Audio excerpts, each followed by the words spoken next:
Page 65, Auld Lang Syne, very famous melody. This just what? This page? 4/4 time, treble and bass clef, 1 flat in the key signature. We're in the key of F major. Make sure you can do the F major scale, 1 octave up and down. I got scale videos on it. You do it all again. Let's take it 1 hand at a time. Make sure we have the fingering and notes. I got some suggestions. Here, here. So it's 4, 1 and 2, and 1 and 2. And these dotted rhythms should come to you by now. There shouldn't be any problem with dotted rhythms. Let's go down to measure 7. You're here, 1, and then it's a 1, 2. And they want 4. Well, the problem with that is now we need 5th finger up here. I'd like to prepare that. So instead of 4, I'm going to recommend you use 2nd finger because now we're closer to where we want to be. So measure 7 again is here. Just reach up and 2nd finger here. That way you can reach this.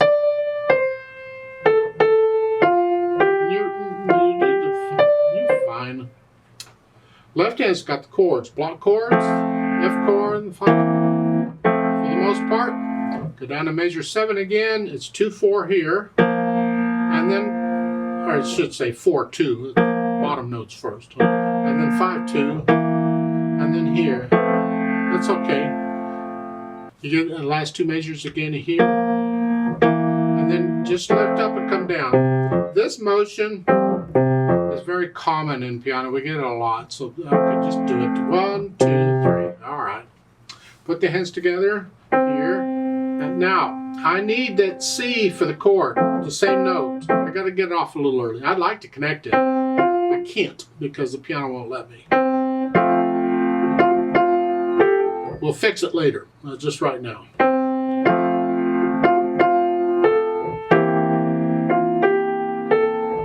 Just watch the fingering. Here, here, and here. Just make sure you can get all that. Work that out. Make sure you lift up for the rest in the left hand. 3rd finger. Little finger in the right hand.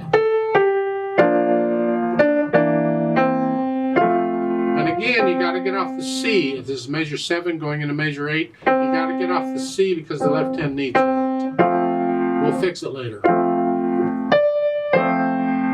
So you go through and put the hands together. And then go back through it however many 100 times it takes and get rid of the hesitations. So it is a steady beat throughout.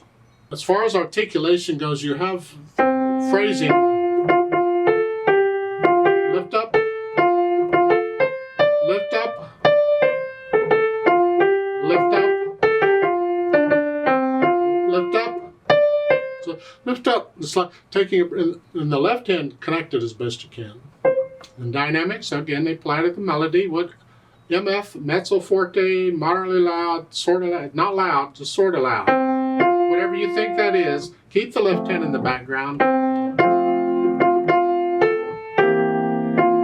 Measure 8, you're starting moderately loud here. Then you go up to loud, just a little louder.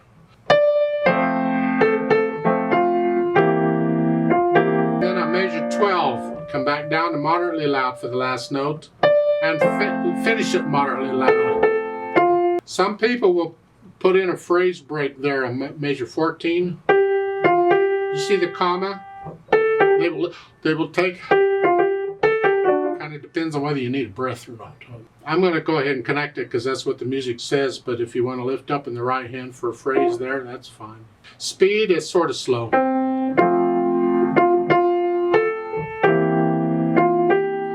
It's the feel of it is sort of slow. If you're still feeling anything at all by that time at night on New Year's Eve, it's the overall feel. It's a very emotional, yay, here we are, and we're going on. Okay. Now they've added pedal. They've added pedal at the end. I disagree with that. I don't see any reason for adding pedal at the end of a piece like that. If anything, I want it to die away. So I normally would say don't add pedal on this piece, you don't need it. However, we do need it for something else. You see, again, if we're going to pedal, we pedal for reasons. There's no reason to pedal that last bit. But I can use the pedal in a legato technique to help me connect notes that I can't connect otherwise. And that's one of the reasons we use pedal on a piano. We can't always connect the notes we want to. The pedal helps us do that. At the beginning, this, I want to connect that. I can't because I need that note. I have to get off of it. Now if I change the arrangement a little bit and I play that C, the first note with left hand, and tie it over and just add those to it, then I can connect it.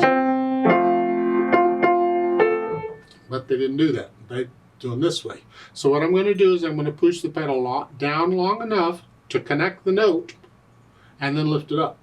So here, push the note down first and then the pedal, and immediately lift it up after I play the notes. That way I can connect the note.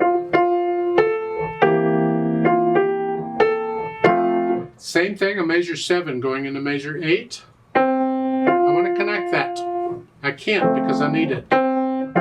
So I'm going to push the pedal down after I play the note here, and then lift it up after I play the notes in the next measure. So I can connect it.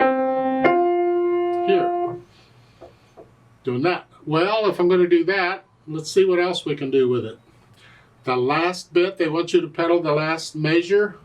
This is handy because it keeps all these notes going. Because when I move around like that, I can't hold the notes down. I mean, they're quarter notes anyway, but still it'd be nice to hear all of that here.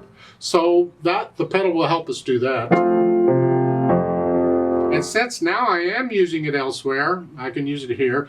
Or I think it's better if we go ahead and use it in the last 2 measures, not just the last measure. So on the next to the last measure, you hear, push the notes down and then the pedal. And then change the pedal or lift it up after I play the notes in beat 3. And then change it on the last measure. So I'm pedaling both measures again.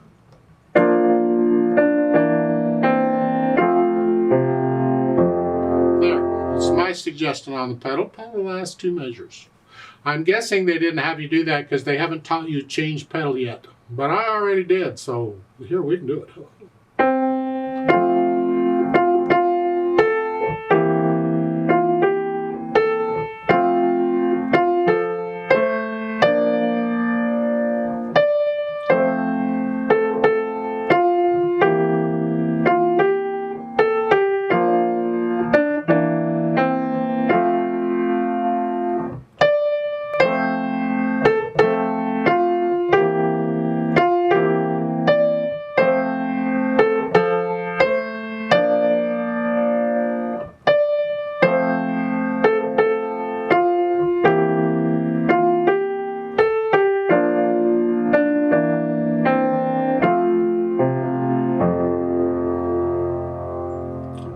Fermata, you just hold that out as long as you feel right.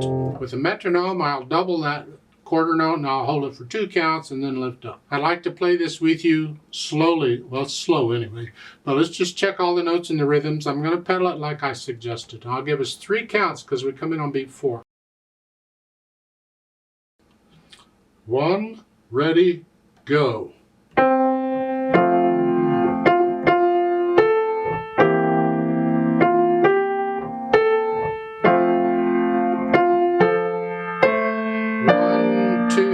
Three.